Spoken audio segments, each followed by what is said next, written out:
Olá, sejam bem-vindos. Que a graça e a paz de Deus e de Cristo nos alcance mais uma vez nesse dia para mais um tema, considerações sobre o livro de Obadias. Primeiramente, a nossa mensagem aos nossos ouvintes da Rádio 97 FM, e essa mensagem também se estende a àqueles que nos acompanham através do YouTube. E dizer para você que vai estar acompanhando o 97 através do YouTube que você também tem outras mídias que pode estar nos acompanhando. Se você baixar no Play Store, você vai ter acesso à Rádio Web, o mesmo nome, A Voz que Clama, onde temos aí mais de 340 temas. É claro, eles não estão todos disponíveis ao mesmo tempo na Rádio Web, mas está acessível a ser colocado e nós colocamos em sequência um tema, outro, a cada dia você pode estar ouvindo louvores do Arautos do Rei, do Quarteto Arautos do Rei, e temas em específico que você vai estar não limitado a 1 hora de programa ou quem sabe a 30 minutos de uma mensagem no YouTube, mas 24 horas por dia de mensagens, de louvores, onde você pode ter acesso a isso. Caso queira também ter reflexões menores, temos o canal Kawaii, TikTok, Instagram, Facebook, onde você também pode ter acesso a essas breves reflexões no contexto dos livros históricos, dos livros poéticos, dos livros proféticos, as cartas. Até estamos seguindo o contexto dos evangelhos agora, em sequência, as cartas e fechando com o Apocalipse. Então são reflexões um pouco menores, máximo aí 5 minutos, mas que trazem meditação, que traz realmente uma reflexão de ao menos um capítulo de um determinado livro, onde você pode estar aprendendo e enriquecendo a sua vida espiritual. No contexto aqui que nós estamos trabalhando na rádio, para o canal no YouTube, estamos considerando a cada tema um livro. E hoje, em específico, o livro de Obadias. Você já tinha lido esse livro? O livro Obadias? Sabia que existia esse livro no Antigo Testamento? Então, muitas vezes é negligenciado, né, livros. Quem sabe não somente um livro, mas a todos os escritos do Antigo Testamento. E infelizmente por desinformação e infelizmente mais ainda até por líderes, né? Porque quando é conveniente, eles pegam aquilo que é interessante. Eu já disse algumas vezes, não receba como crítica, mas o que eles utilizam como o dizimar, ofertar, pacto, vem do contexto do Antigo Testamento e outros tantos temas. Mas quando para eles não é interessante na sua visão, é descartado ou descartável, né? Ou por ignorância, sei lá, ou por conveniência. Pedro ele chega a dizer que pela sabedoria que foi dada ao nosso amado irmão Paulo, ele escreveu pontos difíceis de entender que os indoutos e inconstantes torcem as escrituras para a própria perdição. Então eu não sei em qual desses aspectos se encaixa. Mas quando eu até gravei há poucos dias um pequeno vídeo sobre isso, falando sobre o novo pacto, nova aliança. Quando se fala de Novo Testamento, o Velho Testamento, não está falando dos escritos, dos 39 livros do Antigo Testamento ou dos 27 do Novo, mas sim da aliança, onde no Antigo Testamento, no Antigo Pacto, eram sacrificados cordeiros, novilhos, que simbolizava aquilo que Cristo faria no futuro, ou no nosso contexto, aquilo que Cristo já fez. E ele até quando vai ministrar a Santa Ceia, ele fala, isso aqui é o sangue da nova aliança, o Novo Testamento, o Novo Pacto, no meu sangue. Então não se sacrifica mais cordeiro, novilhos.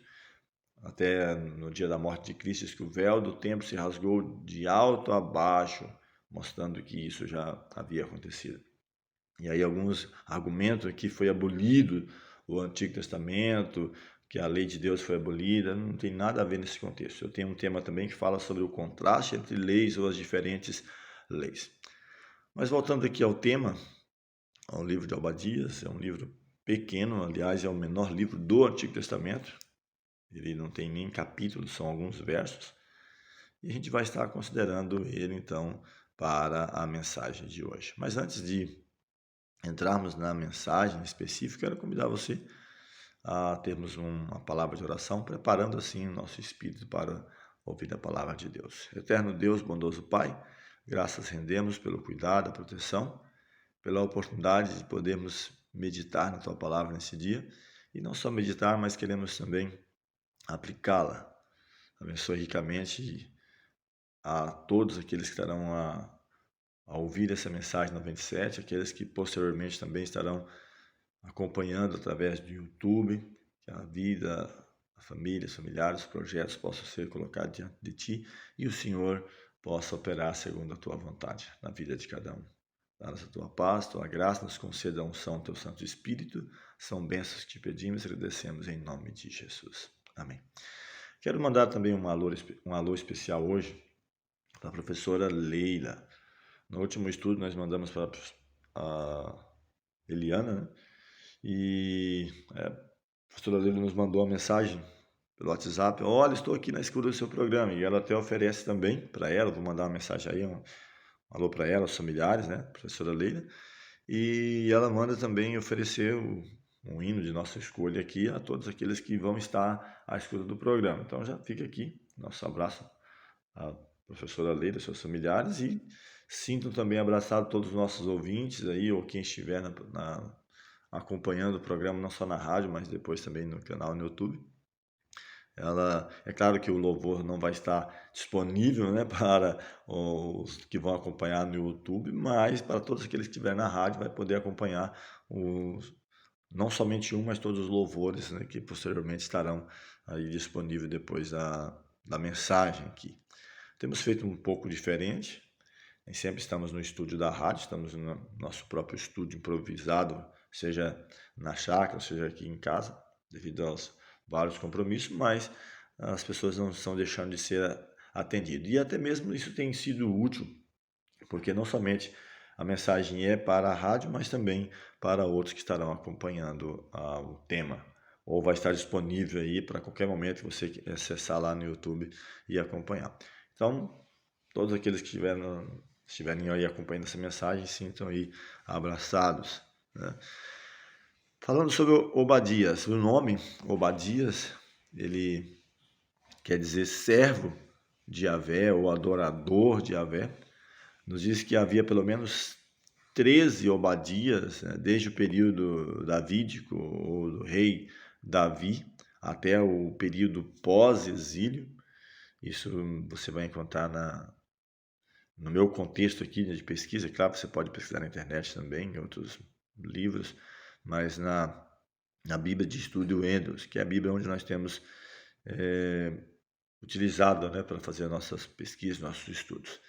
E essa própria Bíblia ela traz um comentário que, diferente da maioria dos livros da Bíblia, e de um modo muito especial o Antigo Testamento, mas também o Novo, porque ele foi escrito no contexto para Israel, ou a mensagem primária, inicial para o Israel, que naquele contexto era o povo responsável para levar a mensagem às outras nações.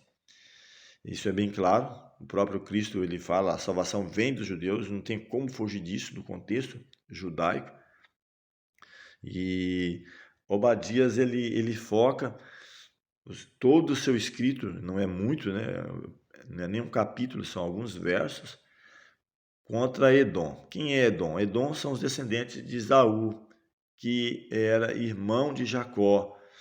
Eles tiveram, né, um contratempo, os dois eram filhos de Isaac e Rebeca, e um problema, quem sabe, da infância, adolescência, que se estendeu para as gerações, onde o pai tinha um certo carinho por um filho, a mãe pelo outro, naquele contexto de primogenitura, quem seria o responsável pelo contexto espiritual e também financeiro, e isso se estende a todas as gerações. Então é algo muito sério e isso podemos até refletir entre nós, né, na questão da criação de filhos ou problemas que possam se alastrar, como agora Israel, palestinos, né, os muçulmanos também, os descendentes de Ismael, descendentes de Isaac, esse antagonismo, né, que existiu entre os descendentes de Edom ou de Esaú com os descendentes de Israel ou de Jacó. E o livro, falando aqui um pouco da introdução inicial, né, ele fala de que quando a tragédia abateu o povo de Israel, os descendentes de Edom, dos edomitas, ou parentes, né, de Israel, eles se alegraram, eles cometeram alguns erros nisso, né? Eles não demonstraram compaixão para com seus parentes, né, no contexto literal mesmo. Eles estavam em meio aos saqueadores, eles se alegraram com as tragédias deles e ainda depois ajudou a entregar aqueles que eram fugitivos. O texto, no contexto do livro, fala sobre isso. Mas importante, e eu gosto de sempre comentar, mesmo quando a Bíblia traz uma mensagem dura de advertência, ela traz sempre uma mensagem de esperança. A parte final do livro, ela fala que havia ainda um remanescente de Edom, que poderia alcançar a salvação, ser resgatados e viver para a eternidade, falando do contexto de salvação. Então, como eu falei, é um livro pequeno, olha, 21 versículos, né?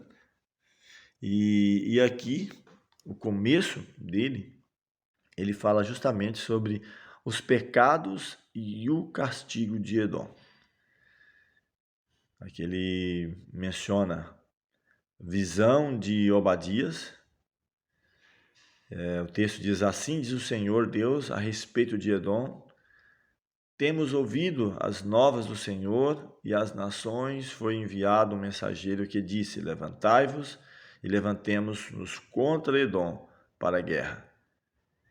E aqui dizem: eis que te fiz pequeno entre as nações, tu és muito desprezado. Então não era um pequeno povo, não era grande, mas ele incorreu no mesmo erro de nações que eu posso citar, tais como os egípcios, os assírios, os babilônicos, dos quais Deus permitiu a grandeza, a fama, o sucesso, e se ensoberbecem e se rebelam contra Deus. O verso 3 diz que a soberba do teu coração te enganou. Ó tu que habitas nas fendas das rochas, na tua alta morada, e dizes no teu coração: quem me deitará por terra? Então, quem sabe fazendo as suas moradas, seus esconderijos nas fendas das rochas, ou nas altas montanhas, achando que não seria alcançado e que não seria destronado. E aqui Deus está dizendo que a soberba do coração me enganou. E quantas vezes também nós, né, não somos soberbos. Claro, quem sabe numa esfera menor, somos arrogantes, atrevidos, desprezamos, quem sabe, o nosso semelhante, até mesmo familiar ou um colega. Achamos que somos alguma coisa por um status social, ou quem sabe financeiro ou religioso, e isso não agrada a Deus. Seguindo ainda, o versículo 4 diz que se te remontares como águia e puseres o teu ninho entre as estrelas, de lá te derribarei, diz o Senhor. Mesmo que faça isso, mesmo que você, como águias, ou vá até as estrelas, te derribarei, diz o Senhor. O verso 5 diz: se viessem a ti ladrões ou roubadores de noite, não furtariam só o que lhe bastasse? Se a ti viessem os vitimadores, não deixariam pelo menos alguns cachos? O verso 6 diz: como foram rebuscados os bens de Esaú, como foram esquadrinhados os teus tesouros escondidos. E aí eu mencionei os tesouros escondidos nas rochas, costume de pegar os bens naquele contexto, quem sabe ouro, prata, outras pedras preciosas escondidos. Então, no contexto agora do próprio Edom ser saqueado, ser rebuscado os seus bens, as pessoas buscariam aquilo que ele havia escondido para que não fosse roubado. O verso 9 diz: os teus valentes, ó Temã, estão atemorizados para que do monte de Esaú seja cada um exterminado pela matança. por causa da violência feita a teu irmão Jacó. Cobrir-te-á de vergonha e serás exterminado para sempre. Então ele está falando que a mensagem de Obadias para os descendentes de Edom ou de Esaú é justamente por esta causa, porque eles não tiveram compaixão dos seus parentes no contexto familiar mesmo, os descendentes de Israel, do povo de Israel. Eles se alegraram quando, devido a essa rivalidade entre dois irmãos, Jacó e Esaú, se estendeu para as gerações e ele se alegra disso. Ele fala no verso 11, no dia em que, estando tu presente, estranhos lhes levaram os bens. Então, se você quiser conhecer um pouco mais da história, né, de Esaú e Jacó, está em Gênesis 25, 30, 26. Você vai achar ali a história, né, dos descendentes, Abraão, Isaac, Jacó, e essa animosidade, né, entre eles.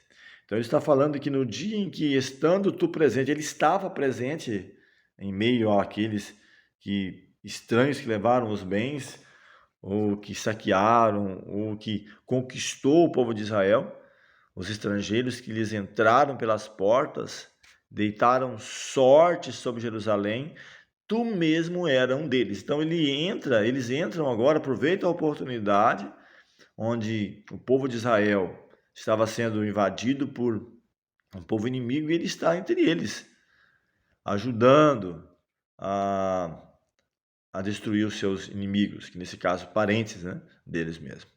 Diz que tu mesmo era um deles. Então ele aproveita da oportunidade que uma nação maior estava conquistando Israel, ele se infiltra no meio e vai estar então a ajudar na destruição dos seus parentes, né, da nação de Israel. E o verso 12 diz, mas tu não devias ter olhado com prazer para o dia de teu irmão, ou o dia da sua calamidade. Por que isso? Então eu quero até abrir um parênteses aqui e comentar um pouco sobre isso, porque no contexto de nações, de pessoas individuais ou famílias, tem um acerto de contas. Tem o dia em que todos vão comparecer diante do tribunal de Cristo. Então, o dia de Israel havia chegado. Então, ele não tinha que se alegrar pelo problema de Israel. Porque ia chegar o dia dele, como de fato aqui Obadias está falando que vai haver o dia de retribuição. Eu tenho um tema chamado Juízos Retributivos de Deus na História, e eu posso até mencionar alguns deles. No contexto, o dilúvio. Houve um momento que Deus falou assim, a maldade do homem é grande. Gênesis 6 está falando sobre isso, a corrupção do gênero humano. Meu espírito não vai contender para sempre com o homem. E então Deus trouxe o dilúvio. E recomeça um novo momento. O contexto da Torre de Babel. Deus, após o dilúvio, Deus falou, eu quero que vocês espalhem, povoem a terra. Mas alguns disseram, não vamos fazer isso. Nós vamos nos reunir em um só lugar. Vamos construir uma cidade e uma torre cujo cume alcance o céu. Vamos fazer o nosso nome célebre. Vamos ser famosos. Quem sabe eram os estudiosos da época, os filósofos da época, os homens do saber da época, querendo, quem sabe, até questionar a sabedoria de Deus quando disse que não haveria mais um dilúvio, que o arco-íris no céu representaria essa aliança que Deus havia feito com Noé, de que não mais destruiria a terra com o dilúvio. E eles disseram, não, vamos pesquisar as causas disso, fazer uma cidade, uma torre alta, de maneira que, mais alta do que a arca ficou, ou do monte mais alto, para, quem sabe, a elite, ou aqueles que estiverem no topo, não sejam atingidos. E Deus, então, traz um juízo retributivo, confunde ali as línguas, surge as diversas línguas. Em Gênesis 11 fala que era toda a terra uma só língua, e Deus confunde ali as línguas e eles se espalham e cumpre o propósito do Senhor, que era de povoarem a terra. Os propósitos de Deus, meu amigo, meu irmão que está aí na escuta ou que vai estar vendo esse vídeo, ele vai se cumprir a despeito de você, de mim, das nações. Deus reina soberano sobre todos. Não como um ditador, mas os seus princípios, sua mensagem, ela vai acontecer. Nações sobem e descem do poder, não por seu capricho próprio, sua maestria, seu poder, mas porque Deus permite. Nações tais como os egípcios, os assírios, os babilônios, os medos e persas, Grécia, Roma, ou os que estão hoje ou no topo, ou achando que estão no topo, quem sabe Estados Unidos, a Rússia, a China, aí chegando, né? Ou outras mais que possam querer, ou que tem guerreado no decorrer do nosso contexto, né? da Europa, onde Roma é dividida e surge a Europa, as principais nações, pelo menos 10 ali da Europa, um momento um é mais forte, o outro, Alemanha, Espanha, Inglaterra, França, Itália, nenhuma. Paulo escreveu que nós não temos cidade permanente, mas buscamos a que há de vida futura, aquela que o Senhor vai estabelecer. Então isso é muito importante. Então, no contexto de nações, de pessoas, cada um chegará ao seu tempo do seu juízo. Então não adiantava aqui os edomitas se alegrar de Israel, porque chegaria o tempo deles também. Paulo escreve, quem está em pé, olha para que não caia. Salomão escreveu, há caminhos que ao homem parece direito, mas o fim deles é caminho de morte. Então eu mencionei alguns juízos retributivos, como no caso do dilúvio, a Torre de Babel, Sodoma e Gomorra, que foi destruído, o próprio contexto dos egípcios, que massacrou, que tornou escravo o povo de Deus durante 400 e poucos anos, entre a peregrinação e o período de escravidão, 430 anos, mas Deus disse que eles sairiam na quarta geração. Os cananeus, que Deus deu período de arrependimento, foi justamente o período que Israel ficou ali escravos no Egito, depois Deus os liberta, e até motivo para que muitos, já vi pessoas, até mesmo de largo saber, questionando a sabedoria de Deus, mas que Deus é esse que permitiu morte, destruição de nações, de pessoas, de crianças, no contexto de Israel, quando eles vão conquistar a terra de Canaã, mas não esquecem de que houve pelo menos 400 anos de tempo de misericórdia que eles rejeitaram, que abandonaram. E no dilúvio, mesmo contexto, Deus 120 anos ali, no período que a arca estava sendo feita, falando, dando oportunidade de arrependimento, não quiseram, blasfemaram, ignoraram. Será que é diferente nos nossos dias? Quantas mensagens, mensageiros? É claro, há muitas coisas também aqui no contexto hoje de religião que acabam enojando até, né, de aplicar a Bíblia de um contexto errado. As pessoas têm uma ideia distorcida de Deus como se fosse um Deus vingativo, um Deus cruel, um Deus que impõe. E Deus é amor. Ele diz que a minha mensagem é de salvação extensiva para todas as nações, todas as pessoas. E aqui então ele mostra esse juízo retributivo que estava Israel passando, mas que os edomitas também iriam passar. E diz que eles eram um deles. Não devia ter olhado com prazer no dia do teu irmão, no dia da sua calamidade, nem ter te alegrado sobre os filhos de Judá no dia da sua ruína, nem ter falado de boca cheia no dia da sua angústia. Então, só contextualizando para você, Israel, povo de Deus no contexto do Antigo Testamento, dividiu em dois grupos, Reino do Sul e Reino do Norte. Reino do Norte, as 10 tribos, Reino do Sul, as 2 tribos, o Judá. Israel cai primeiro na mão dos assírios, é levado para o cativeiro, e posteriormente o povo de Judá. E eles se alegram, os edomitas se alegram desses feitos, de seus irmãos de sangue terem caído, terem sido levados para o cativeiro. Não falar de boca cheia no dia da angústia dele. Não devias ter entrado pela porta do meu povo no dia da sua calamidade. Tu não devias ter olhado com prazer para o seu mal no dia da sua calamidade, nem ter lançado mão dos seus bens no dia da sua calamidade. Então, ou seja, o povo estava sendo invadido por outra nação, e ele agora entra com alegria, com prazer, ajudando essas pessoas, até saqueando os seus bens. Não devias ter parado nas encruzilhadas para exterminar os que escapavam. Talvez alguns conseguiam escapar da invasão da nação, ou seja, dos assírios de Babilônia, e eles agora nas encruzilhadas, eles, às escondidas, paravam para exterminar aqueles que conseguiam escapar, ou até mesmo entregado os que lhes restavam no dia da sua angústia. Então, é uma mensagem de advertência aos edomitas que serve para mim e para você também, de não nos alegrarmos na calamidade do outro. Tá?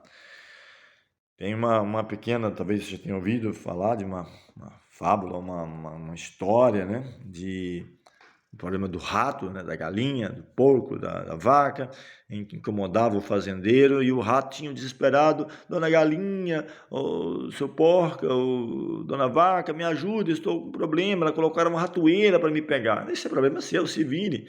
E diz que o problema do rato não é um problema de todos, porque em vez de pegar o rato, pega uma cobra, a dona da casa vai pensando que é o rato, a cobra ali morde, adoece, morre, depois é feita a canja da galinha, a da porca, da vaca, e um problema de um se torna um problema de todos. Então é muito importante entendermos e não nos alegrarmos com os problemas dos outros.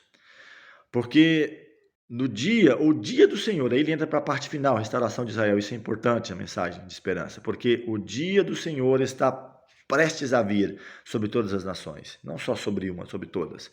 Como tu fizeste, assim se fará contigo, e o teu mal feito tornará sobre a sua cabeça. Então, aquilo que nós plantamos, nós vamos colher. Deus é justo. Ele permite que nós escolhamos a semente a plantar, mas a colheita será daquilo que nós plantarmos.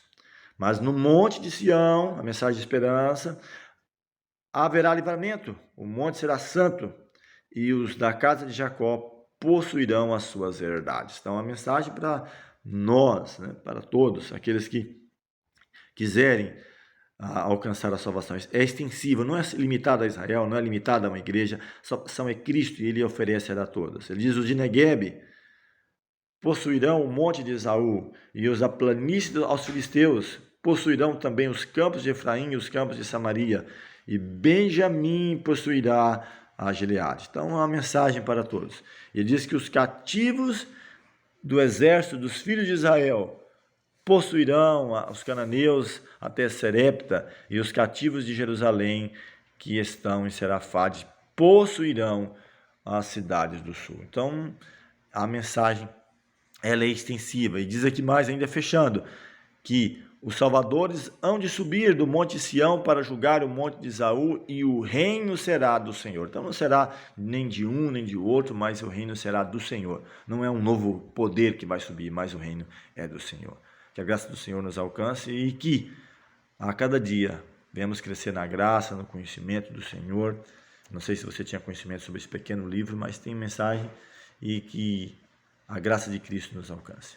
Eterno Deus, bondoso Pai, graças rendemos ao Senhor pelo cuidado, a proteção, pelas mensagens a nós dirigidas. Pedimos que abençoe a cada um que estará ouvindo ou assistindo essa mensagem, sua família e familiares, para que em Ti, em Cristo, venhamos a alcançar a salvação que o Senhor bondosamente nos oferece. Dá-nos a Tua paz, nos conceda a unção do Teu Santo Espírito. São bênçãos que te pedimos e agradecemos em nome de Jesus. Amém.